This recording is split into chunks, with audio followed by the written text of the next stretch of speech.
വേഗം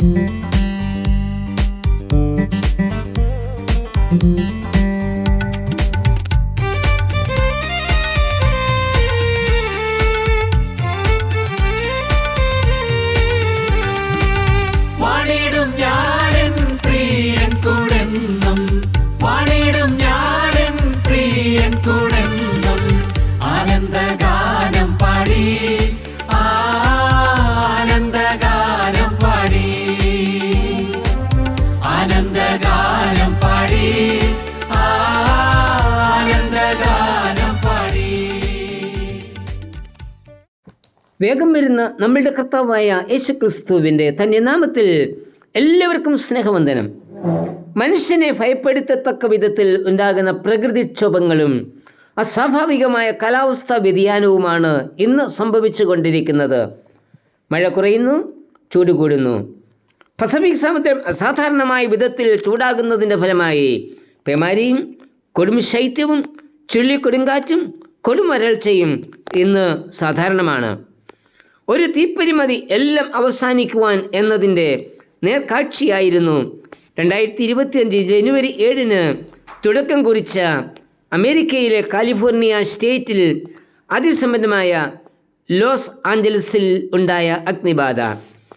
പ്രകൃതി ഈ വിധത്തിൽ പ്രതികരിക്കുമ്പോൾ മനുഷ്യൻ സമുദ്രത്തിനടിയിലും ഭൂമിയിലും ശൂന്യാകാശത്തും എല്ലാം വൻ നാശങ്ങൾ ഉണ്ടാക്കുന്ന ആയുധങ്ങൾ കൂട്ടിവച്ചിരിക്കുന്നു. റഷ്യയ്ക്ക് അൽമാസ് എന്ന പേരിൽ ബഹിരാകാശ യുദ്ധ സ്റ്റേഷൻ ഉണ്ട്. അമേരിക്കയ്ക്ക് സ്പേസ് ഇൻസെപ്റ്ററുകളും സ്പേസ് പ്ലാറ്റ്ഫോമുകളും ബഹിരാകാശത്ത് ഉണ്ട്.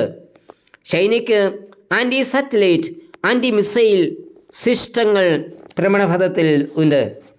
ഒരു ബഹിരാകാശ യുദ്ധം എന്നത് മുഴുവൻ ഡിജിറ്റൽ ആയിക്കൊണ്ടിരിക്കുന്ന രാജ്യങ്ങളെ കൂരിരുട്ടിൽ കൊണ്ടെത്തിക്കും എന്നതിന് സംശയം ഇല്ല. വിശ്വാസികൾ പള്ളികൾക്കു വേണ്ടി അടിപിടി കൂടുകയും കോടതി വ്യവഹാരങ്ങളിൽ ഏർപ്പെടുകയും ചെയ്യുന്നു. മതപീഡനങ്ങൾ വർദ്ധിച്ചു കൊണ്ടിരിക്കുന്നു. കഴിഞ്ഞ മാസമാണല്ലോ ഉത്തർപ്രദേശിലെ അംബേദ്കർ കോടതി ദമ്പതികളായ ജോസ് പാപ്പച്ചൻ, ഷീജ എന്നിവരെ മതപരിവർത്തനത്തിൻ്റെ പേരിൽ തടവ് ശിക്ഷയ്ക്ക് വിധിച്ചത്. ഭാരതത്തിൻ്റെ ഭരണഘടന നൽകുന്ന ഒരു അവകാശത്തിൻ്റെ പേരിലാണ് അവർ ശിക്ഷിക്കപ്പെട്ടത് എന്ന് ഓർക്കണം. ഇത്തരത്തിലുള്ള സംഭവങ്ങൾ ലോകത്താകമാനം നടക്കുമ്പോൾ നമ്മിൽ നിന്ന് ഉയരുന്ന ഒരു ചോദ്യമാണ്, ഇനി എന്ത് സംഭവിക്കും? ഇവിടെ നമുക്ക് നൽകുന്ന ഒരു പ്രത്യാശയുടെ വചനമുണ്ട്. ഇതാ, ഞാൻ പുതിയ ആകാശവും പുതിയ ഭൂമിയും സൃഷ്ടിക്കുന്നു, മുമ്പിലെത്തവ ആരും ഓർക്കുകയില്ല, ആരുടെയും മനസ്സിൽ വരികയുമില്ല. യെശയ്യാവ് 65:17. ആദിയിൽ പാഴ്ശൂന്യവുമായിരുന്ന ഭൂമിയെ ദൈവം ക്രമമുള്ളതാക്കി. ദൈവം മനുഷ്യനെ മെനഞ്ഞ് ഉണ്ടാക്കി, ഭൂമിയെ പരിപാലിക്കുവാൻ ചുമതലപ്പെടുത്തി. എന്നാൽ മനുഷ്യൻ ദൈവ ഉദ്ദേശത്തിന് വിപരീതമായി ഭൂമിയെ ചൂഷണം ചെയ്ത് ക്രമരഹിതമാക്കി. ഈ സാഹചര്യത്തിലാണ് പുതിയ സൃഷ്ടിയുടെ ആവശ്യകത ഉണ്ടായത്. മനുഷ്യനിപ്പോൾ പുതിയ ഒരു ലോകക്രമത്തെ സൃഷ്ടിക്കുവാനുള്ള പരിശ്രമത്തിലാണ്. പുതിയ വാസസ്ഥലങ്ങൾക്ക് വേണ്ടി മനുഷ്യൻ അന്വേഷണം നടത്തുന്നു. ചന്ദ്രനിലും വ്യാഴത്തിലും ഒക്കെ വാസസ്ഥലങ്ങൾ സൃഷ്ടിക്കുവാൻ പരിശ്രമിക്കുന്നു. അതോടൊപ്പം അയൽ രാജ്യങ്ങളുടെ മേൽ കടന്നു കയറി അധികാരം സ്ഥാപിക്കുവാനുള്ള ശ്രമവും നടത്തുന്നു. ഭൂമിയെ മുഴുവൻ തീക്കിരയാക്കാവുന്ന അണുവായുധങ്ങളുടെ ഉപയോഗം പുതിയ ലോകക്രമത്തിനു വേണ്ടിയുള്ള മനുഷ്യൻ്റെ പരക്കം പാച്ചിലിൽ ഉണ്ടാവും എന്നതിന് സംശയമില്ല. അത്രമാത്രം ഭീതിജനകമായ അവസ്ഥയാണ് ഇന്ന് ലോകത്തിൽ നിലനിൽക്കുന്നത്. ഇത്തരത്തിൽ വിശ്വാസ സമൂഹത്തിന് പ്രത്യാശ നൽകുന്ന ദൈവത്തിൻ്റെ വാഗ്ദാനമാണ് പുതിയ ആകാശവും പുതിയ ഭൂമിയും. അധികാര വടംവലിയോ വലിപ്പച്ചെറുപ്പമോ ഇല്ലാത്തതും ചെന്നായും കുഞ്ഞാടും ഒന്നിച്ചു മേയുകയും സിംഹം കാളയെപ്പോലെ വൈക്കോൽ തിന്നുകയും ചെയ്യുന്ന നാളുകൾ.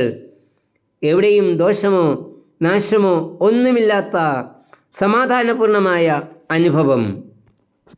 ദേശം ഉല്ലാസപ്രദമായും അതിലെ ജനങ്ങൾ ആനന്ദപ്രദമായും വസിക്കുന്ന അനുഭവമാണ് പുതിയ ആകാശത്തിലും പുതിയ ഭൂമിയിലും ലഭിക്കുന്നത്. യെശയ്യാവ് 65:18 മുതൽ 25 വരെ. യോഹന്നാന് നൽകിയ ദർശനത്തിലും ഈ പുതിയ ലോകക്രമത്തെക്കുറിച്ച് പറയുന്നുണ്ട്. വെളിപ്പാട് 21:1. ഞാൻ പുതിയ ആകാശവും പുതിയ ഭൂമിയും കണ്ടു. ഒന്നാമത്തെ ആകാശം ഒന്നാമത്തെ ഭൂമിയും ഒഴിഞ്ഞുപോയി, സമുദ്രവും ഇനി ഇല്ല. തുടർന്ന് ഇവിടെ ലഭിക്കുന്ന അനുഗ്രഹത്തെക്കുറിച്ച് പറയുന്നുണ്ട്. 3 അനുഗ്രഹങ്ങൾ. ഒന്നാമത്തെ അനുഗ്രഹം, ദൈവം നമ്മോടുകൂടി വസിക്കും. 21:3. 2 കൊരിന്ത്യർ 6:16 പറയുന്നത്, നാം ജീവനുള്ള ദൈവത്തിൻ്റെ ആലയമല്ലോ, ഞാൻ അവരിൽ വസിക്കുകയും അവരുടെ ഇടയിൽ നടക്കുകയും ചെയ്യും. ഞാൻ അവർക്ക് ദൈവവും അവർ എനിക്ക് ജനവും ആകും. രണ്ടാമത്തെ അനുഗ്രഹം, നാം അവൻ്റെ ജനമായിരിക്കും. 21:3. എൻ്റെ ജനമല്ലാത്തവരെ എൻ്റെ ജനമെന്നും പ്രിയ അല്ലാത്തവളെ എൻ്റെ പ്രിയ എന്നും ഞാൻ വിളിക്കും. ഓശയ 1:10. 1 പത്രോസ് 2:10 പറയുന്നത്, മുൻപേ നിങ്ങൾ ജനമല്ലാത്തവർ, ഇപ്പോഴോ ദൈവത്തിൻ്റെ ജനം. മൂന്നാമത്തെ അനുഗ്രഹം, ദൈവം നമ്മുടെ കണ്ണുനീരെല്ലാം തുടച്ചു മാറ്റും. 21:4. യെശയ്യാവ് 25:8 പറയുന്നത്, അവൻ മരണത്തെ സദാകാലത്തേക്ക് നീക്കിക്കളയും. യഹോവയായ കർത്താവ് സകല മുഖങ്ങളിൽ നിന്നും കണ്ണുനീർ തുടയ്ക്കുകയും തൻ്റെ ജനത്തിൻ്റെ നിന്ന സകല ഭൂമിയിൽ നിന്നും നീക്കിക്കളയുകയും ചെയ്യും. പുതിയ ആകാശത്തിലും പുതിയ ഭൂമിയിലും മാത്രം ലഭിക്കുന്ന ഈ അനുഗ്രഹം അവകാശമാക്കുന്നതിന് ദൈവം നമ്മെ ക്ഷണിക്കുന്നു. ഈ ക്ഷണം സ്വീകരിപ്പാൻ നാം ഒരുക്കമുള്ളവരോ? കർത്താവേ, നീ സൃഷ്ടിക്കുന്ന പുതിയ ആകാശത്തിലും പുതിയ ഭൂമിയിലും അവകാശം നേടുവാൻ എന്നെയും ഒരുക്കണമേ. ആമേൻ. ഈ മരുഭൂമിയിൽ പ്രിയനായി സഹിച്ചാൽ, ഈ മരുഭൂമിയിൽ പ്രിയനായി സഹിച്ചാൽ ക്ലേശങ്ങൾ നീങ്ങിടുമേ, ആ ക്ലേശങ്ങൾ നീങ്ങിടുമേ, ക്ലേശങ്ങൾ നീങ്ങിടുമേ, ആ ക്ലേശങ്ങൾ നീങ്ങിടുമേ. പൊന്നോടി ചൂടി വാഴുമവർണ്യ, പൊന്നോടി ചൂടി വാഴുമവർണ്യ, തേജസ്സലാവൃതമായി, ആ തേജസ്സലാവൃതമായി, തേജസ്സലാവൃതമായി, ആ തേജസ്സലാവൃതമായി.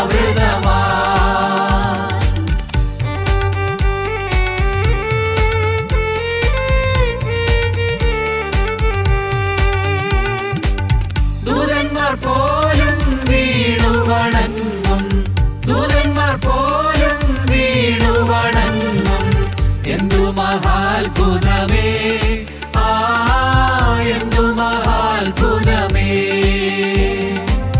എന്തു മഹാത്ഭുതമേ, ആ എന്തു മഹാത്ഭുതമേ.